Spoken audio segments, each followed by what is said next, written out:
Hello, everyone. Welcome to another webinar here. My name is Dr. Heckburn. I'm here with my lovely co-host, Dr. Chaudhry, and we're here to talk about harmful medications. Isn't that like all of them? Let's not get there. Okay. Yeah, we don't want to upset the big pharma. Exactly. So I said mostly we're just talking about the side effects of all medications, really. And for this one, we'll see exactly what medications we're talking about. All right. Once again, if you want to reach out to us, you can reach us at the email address usmle@mail.sjsm.org. And as usual, I put a nice little comment here just to once again reiterate that every medication you get has a wonderful set of side effects to watch out for. So as future physicians, we always have to be mindful of what we prescribe our patients because it's very important to know what else they're going to get. All right, so let's jump in the question. All right, so a 26-year-old man comes to the clinic with complaints of a lump that he has noticed in his right testicle recently. He's not sure when the lump appeared. He only noticed it 2 days ago. Physical examination reveals a non-tender, mobile 2-centimeter mass on his right testicle. Further evaluation reveals a diagnosis of testicular cancer. The patient started on cisplatin. Initial laboratory analysis findings were within the normal range. Follow-up results revealed the following: hemoglobin 13.5, MCHC 31.2, mean corpuscular volume 90, blood urine nitrogen 40, creatinine 3.4, total protein 7. So which of the following could have prevented this medication adverse effect? Dr. Chaudhry, any ideas? Well, before I give my answer, there's a couple of things I noticed here. So he had testicular cancer, which, it's very common among young males, so 26 years old. I think like average age is like 15 to 20-ish. So, with the diagnosis of cancer, you're going to be given a cancer anti-metabolite or some other sort of cancer treatment here. And they mentioned cisplatin. So platinum-based drug therapy that he's given. And going through the lab values, most of the lab values seem pretty normal until you get to BUN. BUN 40, that's elevated. Creatinine 3.4, pretty elevated. So there's some kidney damage here. So thinking about cisplatin and one of its associated side effects is kidney damage. Now we're going to think about how could we have prevented that, like making sure that he has good renal function. And I believe for cisplatin, the reversal is amifostine. Am I remembering that correctly? Okay, and see, this is why you're one of the counselors here. That's a perfect breakdown and perfect analysis of the question.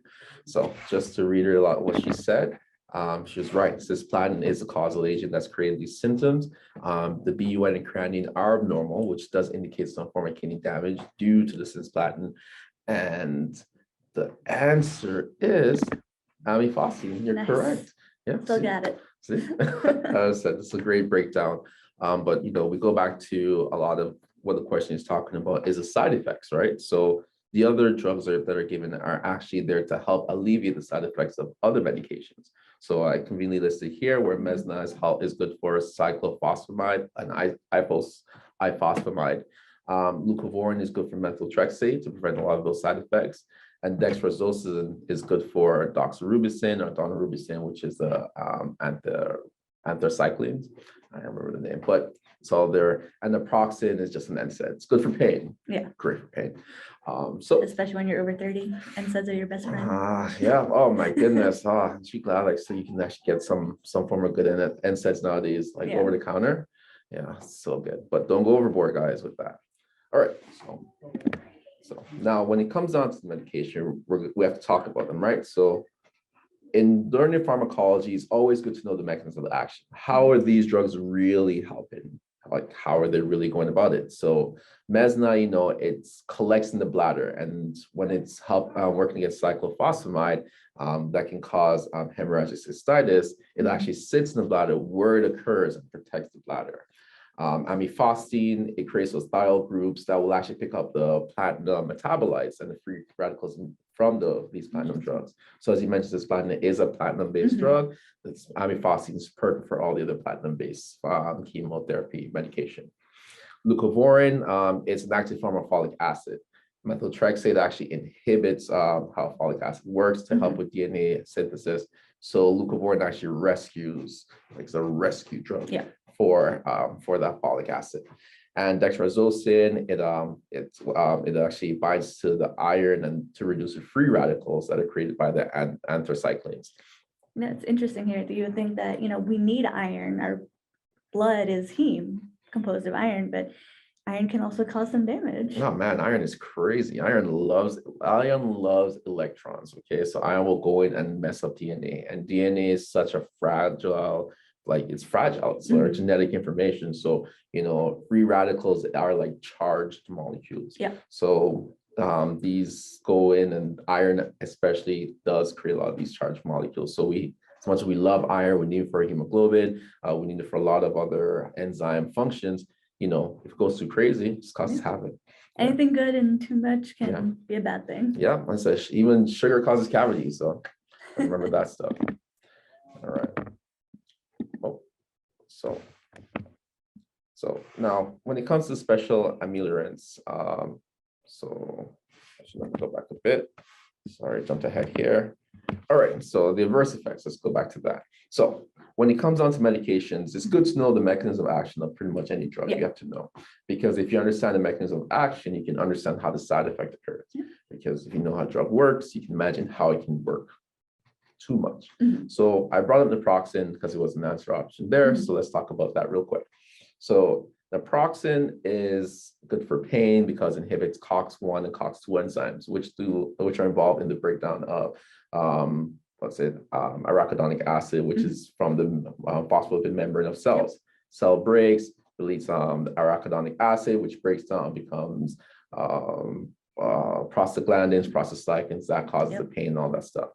But the thing about it is COX-1 actually is involved in the maintenance of the gastric lining. Yes. So if you inhibit it, yes, we're reducing the prostaglandins, but we're also thinning that gastric lining. So then that's how we end up with peptic ulcer disease, because all the stomach acid, no protection. Oh no, big problem.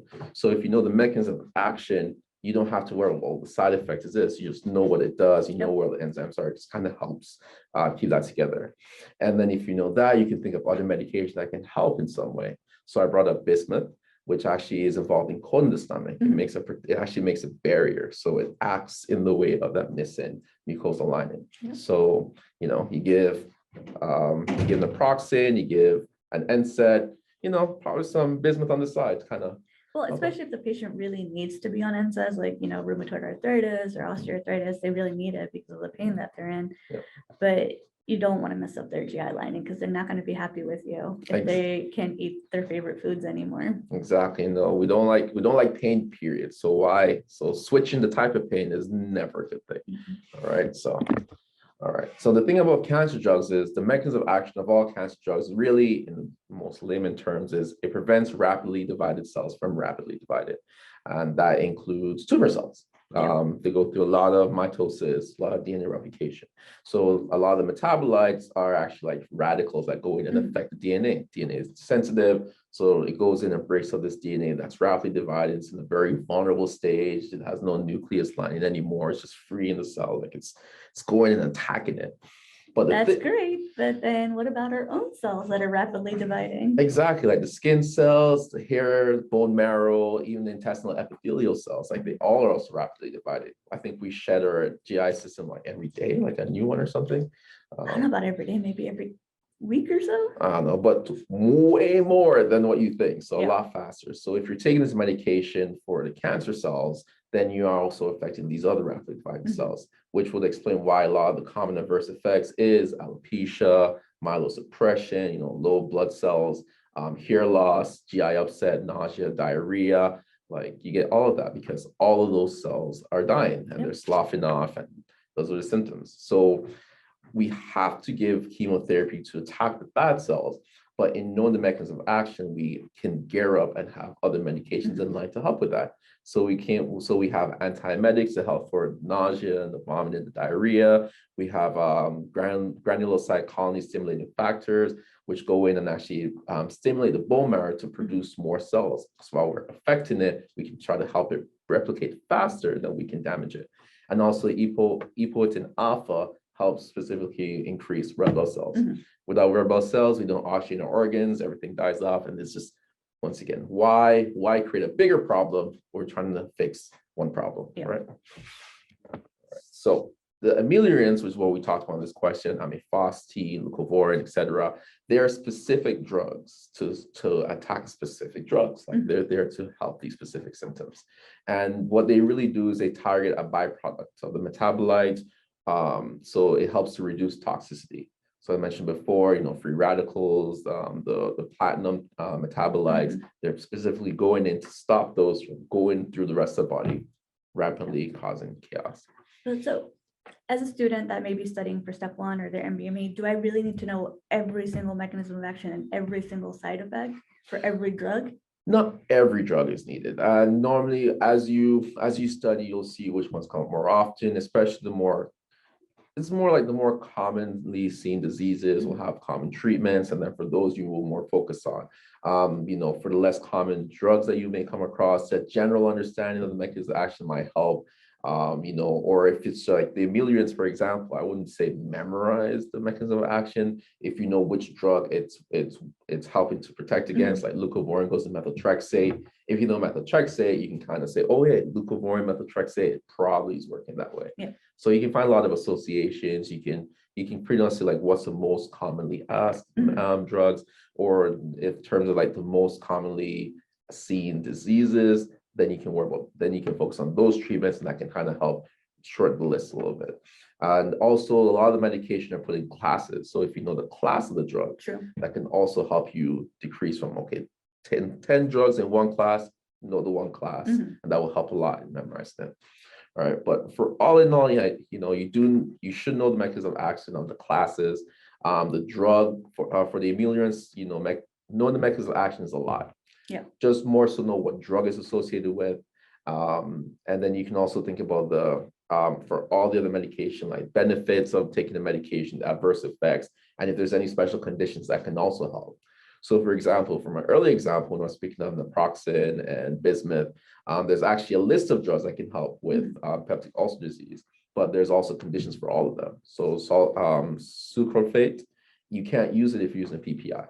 So if you're someone that comes in, they have a peptic ulcer disease, you have a really big ulcer, and you give them a PPI and it's not helping quick enough, you may want to think, let's try something else. Or the Zollinger-Ellison disease, that is producing a lot of gastric acid. You give a PPI, but they're still in pain. Give them bismuth over sulcralfate because they're on a PPI. Yeah. Right. So for more information on these medications, you can check out the first aid on page 43. There's a list of them. I know the 2022 version came out. Yeah. Still a little early. We don't have that yet, but when we do, we'll update you on that. Yeah, not sponsored by First Aid, but great resource. Yeah, it's a good resource. Everyone has it, everyone kind of goes with it. Yeah. But whatever resource you have, it's good to kind of have a copy, like to have a list of it, to know what's associated, because it is a commonly asked question. These are things that we should know. And there's a lot of information for MBMEs and step 1, and First Aid gives you a good roadmap on how you should structure your studying. Yeah, for sure. It breaks down very nice.